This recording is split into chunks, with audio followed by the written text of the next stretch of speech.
اللہ من الشیطان الرجیم بسم اللہ الرحمن الرحیم۔ عزیز طلبہ، ہمارا ٹاپک معاشرتی ذمہ داریاں اس حوالے سے جاری و ساری ہے، جس میں آج ہم نے سب ٹاپک جو کہ بڑا اہم ہے اس کے بارے میں ڈسکشن کرنی ہے، وہ ہے دیانتداری۔ عزیز طلبہ، دنیا میں اس وقت جو ابھرتے ہوئے ملک ہیں، جو لیڈنگ کرتے ہوئے ملک ہمیں نظر آتے ہیں، جو مالدار ملک ہیں، جو ترقی یافتہ ملک ہیں، ان میں ایک صفت جو ہے وہ کامن ہے۔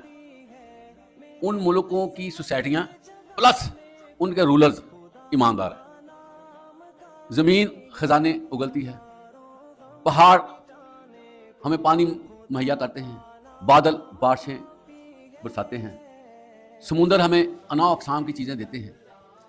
قدرت کی ہر چیز ہمیں فائدہ پہنچانے پہ لگی ہوئی ہے، اور یہ اللہ کی طرف سے اسائنمنٹ ہے کہ ہر اللہ کی پیدا کردہ چیز ہمیں ہر طرف سے بہت زیادہ مفید ہے۔ زمین کو دیکھ لیں کتنا کچھ اگلتی ہے، کھربوں روپے کی فصلات ہر سال، بلکہ سال میں 2 دفعہ آ جاتی ہیں۔ پہاڑوں میں کتنی معدنیات ہیں، ریگستانی علاقوں میں کتنا پیٹرول ہے، پیٹرولیم ایٹمز موجود ہیں، سمندر میں کتنی غذائی چیزیں موجود ہیں، اور اس کے علاوہ موتی جوہرات بھی سمندر سے نکلتے ہیں۔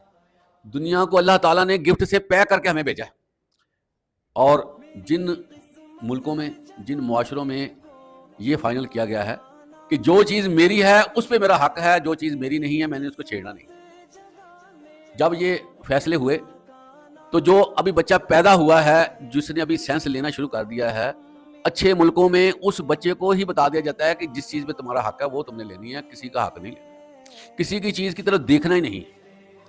اور اس کا کیا نتیجہ نکلا کہ خواہ معاشرہ مسلم تھا یا نان مسلم، اللہ نے اس میں برکت ڈال دی، اور اللہ تعالیٰ نے یہ نہیں دیکھا کہ یہ مجھے سجدہ نہیں کرتے، یہ میرا نام لیوا نہیں ہے، یہ میرے عبادت گزار بندے نہیں ہیں، یا مجھے ڈس اوبے کرتے ہیں۔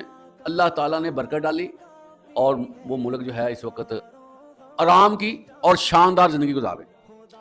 ان کا جو غریب سے غریب شخص ہوگا اس کے گھر کے قریب ہی گاڑی کھڑی ہوتی ہے، اور اللہ تعالیٰ نے ایسا ان کو نوازا ہے کہ بعض ملک ایسے ہیں جن کی اپنی فصلات نہیں ہیں، امپورٹ کرتے ہیں، لیکن پھر بھی اللہ تعالیٰ ان کو اتنا عطا کرتا ہے کہ ان کا جو فارن ایکسچینج ہے ان سے سنبھالا نہیں جا رہا۔ جیسے جاپان ہے، جیسے چین ہے، مغربی ممالک ہیں، اس میں سے اکثر ترقی یافتہ ہیں، اسی طرح امریکہ ہے۔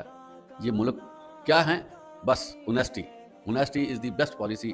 دیانتداری کی ہے، اس وقت کہاں کے کہاں پہنچی۔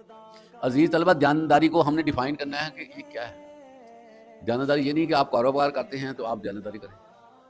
آپ کو کوئی اسائنمنٹ دی گئی ہے، آپ اسے جسٹیفائی کریں تو یہ دیانتداری کہلاتی ہے۔ فار ایگزامپل، طالب علم ہے، گھر سے پڑھنے کے لیے آتا ہے، وہ جسٹیفائی کرے گا میری ذمہ داری کیا ہے، وہ کیوں رات کو بغیر اسٹڈیز ہوتا ہے، کیوں کلاس میں وہ سنجیدہ نہیں ہوتا، کیوں ہوم ورک نہیں کرتا، اس کے اوپر یہ ساری چیزیں امپوز ہیں۔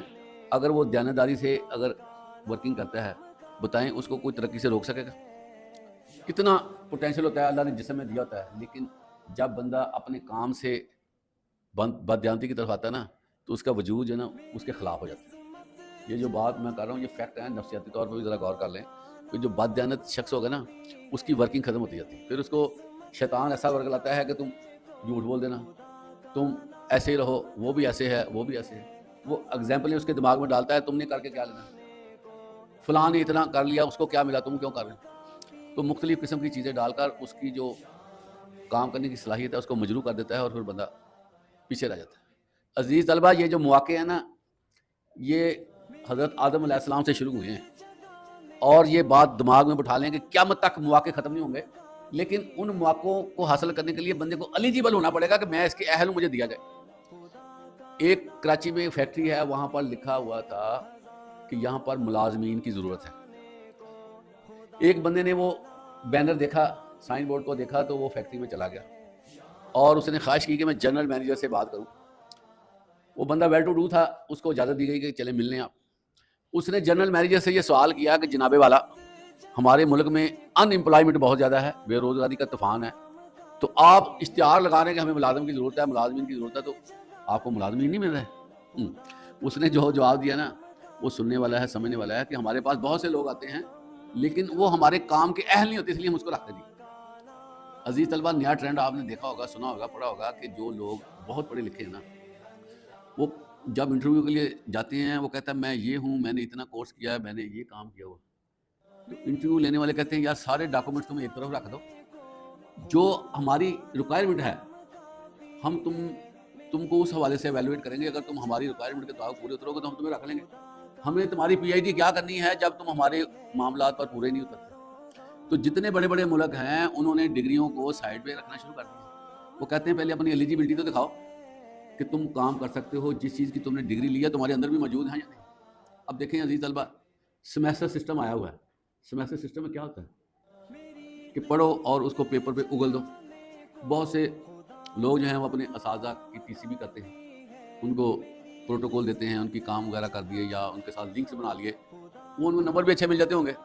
لیکن جب وہ پریکٹیکل فیلڈ میں آتے ہیں تو پلے کچھ بھی نہیں ہوتا. وہ سمجھتے ہیں کہ میں نے اتنے نمبر لے لیے ہیں, میرا اتنا ٹوٹل بن گیا ہے اور 80+ میں ہوں, لیکن سروس نہیں ملتی. سروس اسکلڈ پرسن کو ملنی ہے جس نے اپنے سبجیکٹ کے ساتھ انصاف کیا ہے. اور یہی ایک دیانتداری کی مثال میں نے آپ کو دیا ہے بطور اسٹوڈنٹ, آپ کو سمجھ بھی آ جائے گی کہ سب سے بڑا کام جو ہے وہ اپنے سے انصاف کرنا, دیانتداری کا. 24 گھنٹے ہمارے پاس عزیز طلبہ اللہ تعالیٰ روزانہ دیتا ہے. آپ سب اس کو ایویلویٹ کریں کہ ہم نے 24 گھنٹے کے ساتھ کیا کیا ہے. کتنے گھنٹے ہم سوتے رہے ہیں, کتنے گھنٹے ہم دیگر ایکٹیویٹیز میں رہے ہیں, کتنے گھنٹے ہم نے پڑھا ہے, ریڈنگ کی ہے, رائٹنگ کی ہے, انڈرسٹینڈنگ کی ہے, کتنے کنسیپٹ ہم نے بنائے ہیں جو ہم نے پڑھا. پڑھنا عزیز طلبہ اور چیز ہے, کنسیپٹ بنانا اور چیز ہے. فار ایگزامپل اگر ایک بچہ پڑھتا ہے نا, وہ کہتا ہے میں نے 8 صفحات کا مطالعہ کیا ہے, اس سے کہا جاتا ہے کہ اس کی سمری بنا دو, 10-12 لائنوں میں لکھ دو, تم نے 8 صفحے پڑھے ہیں. وہ کہتا ہے مجھے پڑھے ضرور ہیں لیکن میں اس کا اظہار نہیں کر سکتا, مجھے اب میں دماغ میں اتنا ریکال نہیں کر سکتا. اس سے 10-12 لائنیں لکھنی مشکل ہوتی ہے. وجہ کیا ہے, اس نے ریڈنگ کی ہے لیکن کنسیپٹ نہیں بنایا. تو یہ چیزیں سب دیانتداری میں آتی ہیں کہ اللہ نے دماغ دیا ہے, اس کا یوز کرنا دیانتداری میں. اللہ نے دماغ دیا ہے, اس کو اللہ تللے کاموں میں لگا دینا, یہ بات دیانتی ہے. تو دیانتداری کا مفہوم کہاں تک جاتا ہے یہ آپ خود ہی اندازہ کریں. اور اسی طرح اللہ تعالیٰ فرماتا ہے ان اللہ یامرکم ان تعدوا الامانات الی اہلہا. بے شک اللہ تعالیٰ تم کو فرماتا ہے کہ پہنچا دو امانتیں امانت والوں.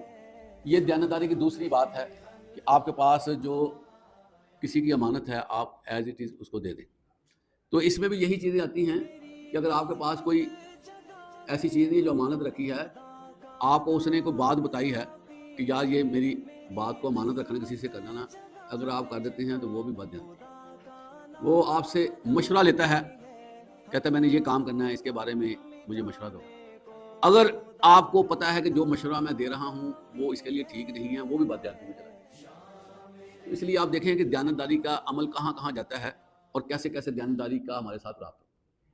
ہر کام میں دیانتداری کا ہونا.